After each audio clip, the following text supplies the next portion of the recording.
Gong, mluki Kawah Candra di muka. Ora apa-apa ndung adus wae aja. Kawah Candra di muka ki apa? Kolam to. Wis, Kawah Candra di muka kuwi geni utawa neraka sing nggo ngukum wong sing tumindak angkara.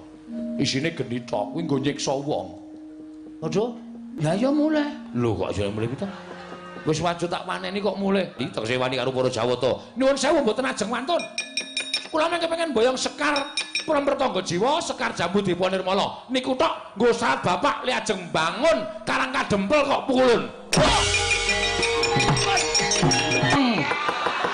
Bagong wong edan ning kayangan ki ora kena saru. Sing saru ki sapa kok teko? Wus. Ana wong saru kok. Omong ngiroke blak kotang terus terang kok. Saru ora. Prasaja wae yen to Semar bakal nyuwun pelem Pertangga Jiwa wujuding kembang lan kembang Jambu Dipa Nirmala lan kembang Jambu Dipa Nirmala yekti Semar nerak pacak nerajang perbatang. Lho, sebab apa? Sebabe Semar kuwi titah. Semar kuwi titah. Jare Kakang panjenengan, Kang Mas panjenengan, Sang Hyang sapa mau? Ismanta. Ismaya. Heeh, Ismaya. Iya. Lah padha karo Semar niki uripe ning donya, ning jane statuse dheke wong KTP-ne wis status dewa. Ngoten kok. Niku ateges Semar niku dewa. Sampeyan aja terus bedak-bedake Semar karo panjenengan. Dume panjenengan dadi dewa teng Kahyangan Suralaya. Dume panjenengan Semar urip ning Ngadyapada. Terus sampeyan bedak-bedake derajate Semar karo sampeyan. Niku jenenge ora kabeh. Mongko sampeyan padha-padha putrane modar aku. Sapa? Ora denge kok dadak omongan ora. Ya anake sapa? Ayo anake bapakne. Bapakne sapa? Empuh. Sang Hyang Bathara Tunggal. Nah, Sang Hyang Bathara Tunggal. Sing biyen jare lahir ceprot wujud ndok. Nggih to? Ngerti kayangane tak dadar modar kabeh sisa. Agoreng kei Lombok ora ana Bathara Guru, ora ana Ismaya, ora ana Teja Mantri. Mlebu ning wetengku kabeh. Cah kok nekate kaya ngene lho. Iki ning kayangan kok nekate sak penake dhewe iki piye? Tetep ulun ora bakal maringake. Nek ora gelem maringake, Petra wis diparingi daya kekuatan karo Semar. Rawe rantas malang mesti bakal tak putuk. Dawuhe Bapak Bagong, kowe anakku sing tak tresnani. Petra tak wenehi kekuatan. Aku percaya karo omonganmu. Merga kowe iki tim sukses Semar Badranaya. Mula kowe kudu iso omong ning ngarepe Bathara Guru. Nek pancen Bathara Guru menehake sakaremu tak wenehi Purbawasesa, aku kakangne Bathara Guru, kowe wenang gawe geger ning kayangan.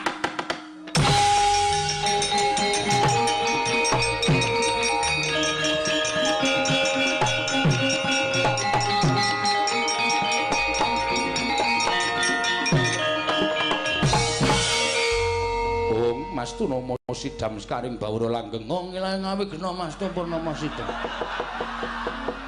Mastu Hyang Jagat karena Sinan Tondo kawisaning Bisna Panjang kunjung pasir loro jeneng.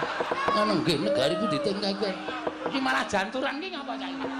Wong Ilahe iki sebutaning para dewa. Aku ya iso nang Wong Ilahe. Sekaring Bawana Langgeng Sekar Mayang. Wah, isih kelingan lagune Gomblo. Kowe lah pukulun tepang kali Gomblo. Sembuh ora caturan ora. Aku ngerti lagune ora. Iki sapa iki?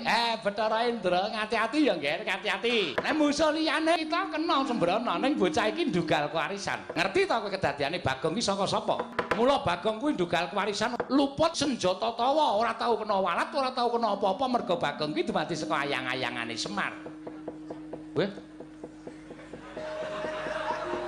Berarti aku duwe anake Semar.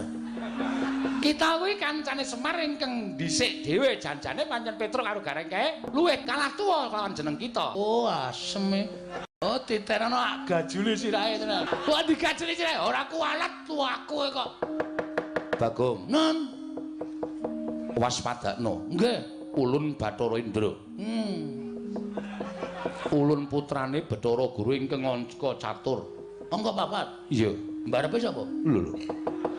Perkara mbarep karo ragil kuwi dudu perkaramu. Putrane Sang Hyang Manikmaya kuwi pirang-pirang cacahe. Persasat Jawata iki putrane panjenengane kabeh. Wah, edan luar biasa. Ora kabeh.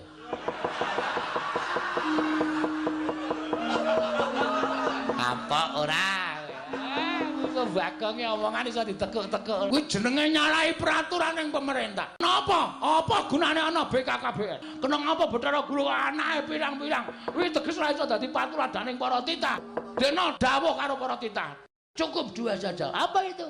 Ha iki kok anake sing ngomong 4. Sendra, iki gek ditonyo ngono wae malah sekarang kok. Bagong kita jawani karo Kanjeng Rama Pukulun.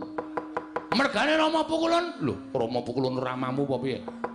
Mulai wong dipukulun tumindake ora jujur akon karo Petruk nunggu ning jaba, ning jebul panjenengane arep blenjani karo Panakawan Petruk. Monggo Petruk iki kakangku.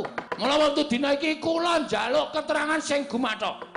Nek ora dikekke Sekar Pelemper Tangga Jiwa, Sekar Jambu Dipa Nirmala, Lena Pange jamu penek dhewe. Lho. Kar dipenek dhewe penek wae. Aku kulino nyolong. Nah, penek tak yok gogrok kabeh kembange.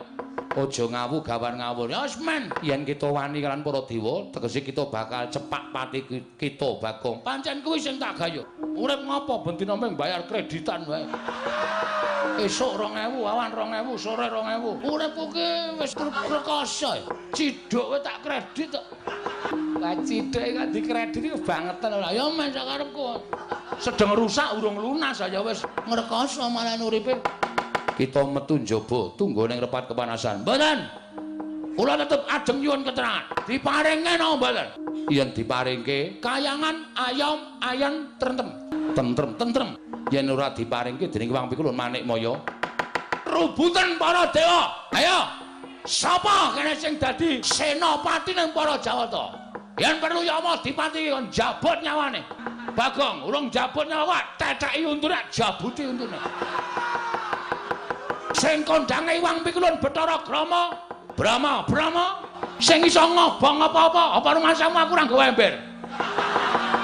Bathara Brama metu guyang legane ngati. Mlebes banyune.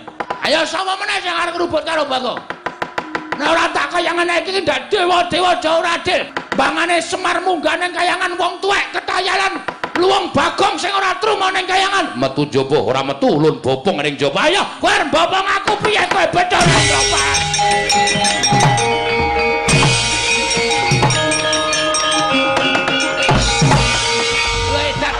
Bali meneh ki piye? Endra. Iki gak merucut ki piye? Apamu kapan kowe ayo? Lendange tak kethok. Aku mbrojol dhewe ayo.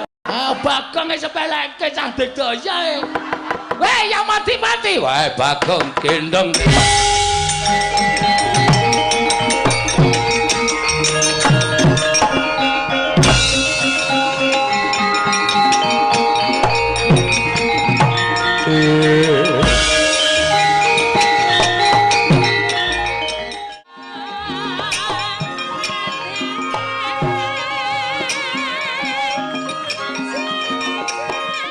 Wis metu nang repat kepanasan kok kowe jek keri ning Suralaya kok. Tak gawe rame sisan. Lho. Digawe rame sisan piye? Sinuwun jagat Giri Pratingkah kowe ra kelingan to kendikane. Nek nganti kembang Pelemper Tangga Jiwa karo kembang Jambu Dipa Nirmala kuwi diwenehke karo Petruk, mengko dianggep pukulan Iwang Jagat Girinata kuwi piyai sing ora adil, dewa sing ora adil. Iwang Pikulun Jatimurti, Iwang Pikulun Bathara Guru mesti ora arep menehke kembang sing tok jaluk. Kowe tekan repat kepanasan iki mesti mung arep diapusi arep diwenehi keterangan sing janjane Sekar Pelemper Tangga Jiwa, Sekar Jambu Dipa Nirmala kuwi ora bakal didonke ning Karang Kadempel. Aku metu nganti digotong karo Yama Dipati ya, Tru. Oh mosok? Iya. Belang mergo ketoke do wedi kabeh aku ngamuk nang kayangan. Bathara Guru unek-unekke. Lho, kowe ora disotke. Wes ora mandi. Aku kok disotke. Sing jeneng nggo nangker tak uyuhe demite mlayu kok. Apa meneh mung disotke dewa. Ha terus iki titenono mesti dewa-dewa do tekan kene. Nek dewa tekan kene kowe ngati-ati lho, Tru. Nek kowe kon bali aja gelem. Bali kena ning bareng karo Sekar Pertangga Jiwa, Sekar Dipa Nirmala. Ya, manut karo kowe le. Heeh.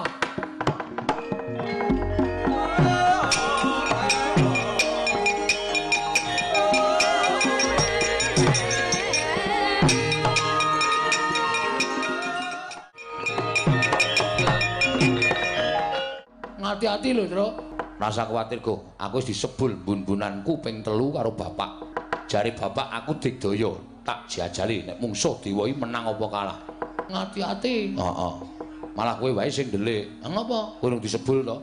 Nadyan ora disebul dening bapak, tak cobane ora mungsuh dewa terus. Menang apa kalah kira-kira? Ketoke kalah. Apa? Aku ora disebul kok. Ora masalah. Men kalah ya men. Ya wis diantepi ya diantepi. Wose gelem bali apa ora? Nek kula pulun wangsul penak awamu. Yen mboten pulun wangsul, mapano tak cemplungke kawah condro di muka. Waduh. Gong, cemplungke kawah condro di muka. Ora apa-apa ndung ngadus kok awake. Kawah condro di muka ki apa? Kolam to. Wus, kawah condro di muka kuwi geni utawa neraka sing nggo ngukum wong sing tumindak angkara. Isine geni tok, kuwi nggo nyiksa wong. Aduh, ya ya mulai. Lho kok jare mulai pita? Wis wajib tak paneni kok mulai. Rasa wedi to. Kawah condro di muka dicemplungi wong ora salah karo awak kaya awake dhewe iki genine adem. Sing kandha sapa? Aku ngono. Lah nyoto apa ora? Lah mbah aku meng ngarang kok iki. Kowe iki ngawur senengane ra. Kula mboten purun wangsul. Yen ngono kowe wani karo Bathara Indra. Estunipun kula mboten wantun. Ning gandeng panjenengan meksa kali kula nggih nyuwun pangapunten, Petruk. Isih gedhe palimur mulun kelawan jeneng kita. Ayo bali. Wangsul kula nek nganti didukani bapak kula isin. Mula nyuwun sewu kula mboten ajeng wangsul. Yen kowe ora bali tegese wani karo para Jawata. Nyuwun sewu mboten ajeng wantun. Kula mengke pengen boyong sekar Prampertangga Jiwa, sekar Jambu Dewa Nirmala. Niku tok nggo saat bapak li ajeng bangun karang kadempel kok pukulun.